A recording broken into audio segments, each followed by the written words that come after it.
పటాన్చెరు మండలంలోని ఇస్నాపూర్ మున్సిపాలిటీ కాంగ్రెస్ నాయకులు ఇస్నాపూర్ మాజీ సర్పంచ్ గడ్డం శ్రీశైలం ఆరోపణలకు ఇస్నాపూర్ మున్సిపల్ కమిషనర్ వివరణ ఇస్తూ అక్కడ నిర్మాణం జరుగుతున్న విషయం వాస్తవమే. తమకు అందిన ఫిర్యాదు మేరకు నిర్మాణదారునికి 2 సార్లు నోటీసులు ఇచ్చాము. అయినా వారు నిర్మాణం సాగిస్తున్నారు. మా దృష్టికి వచ్చిన వెంటనే సిబ్బందిని పంపి నిర్మాణాన్ని ఆపుతున్నాం. 3వ నోటీసు అనంతరం జిల్లా కలెక్టర్కు నివేదిక అందిస్తామంటూ కమిషనర్ వెల్లడించారు. దాని మీద మేము వచ్చిన కంప్లైంట్ చూసి వెరిఫై చేస్తే అప్పటి special officer period GP special officer పీరియడ్లో పర్మిషన్ ఇచ్చినట్టుగా ఉంది.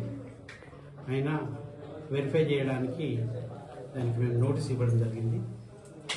వాళ్ళకి ఇచ్చిన పర్మిషన్ కాపీలను కూడా మాకు సబ్మిట్ చేయడం జరిగింది. దాని మీద 2వ నోటీస్ కూడా ఇచ్చాము. గ్రామ పంచాయతీకి సంబంధించిన స్థలాల్లో పర్మిషన్ అన్నది కరెక్ట్ కాదని చెప్పి దాన్ని పూర్తి స్థాయిలో వెరిఫై చేసి కలెక్టర్ గారికి రిపోర్ట్ ఇవ్వడం జరుగుతుంది. 2వ నోటీస్ తర్వాత 3వ నోటీస్ కూడా ఇస్తాం. ఇప్పటికైతే పని ఆపిచ్చేసేందుకు పనులు చేయకూడదని కూడా ఖచ్చితంగా చెప్పడం జరిగింది.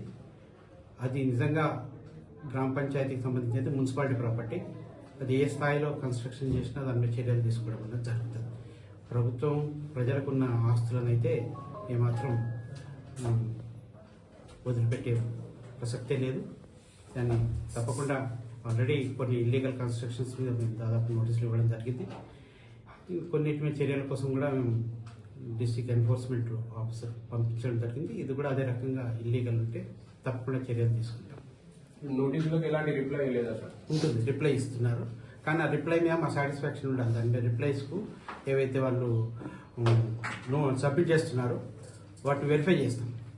సార్ డే టైంలో నోటీసులు ఇస్తున్నాం, నైట్ టైంలో కన్స్ట్రక్షన్ వర్క్ నడుస్తుందని ఆరోపణలు దానిపై ఉంటారు.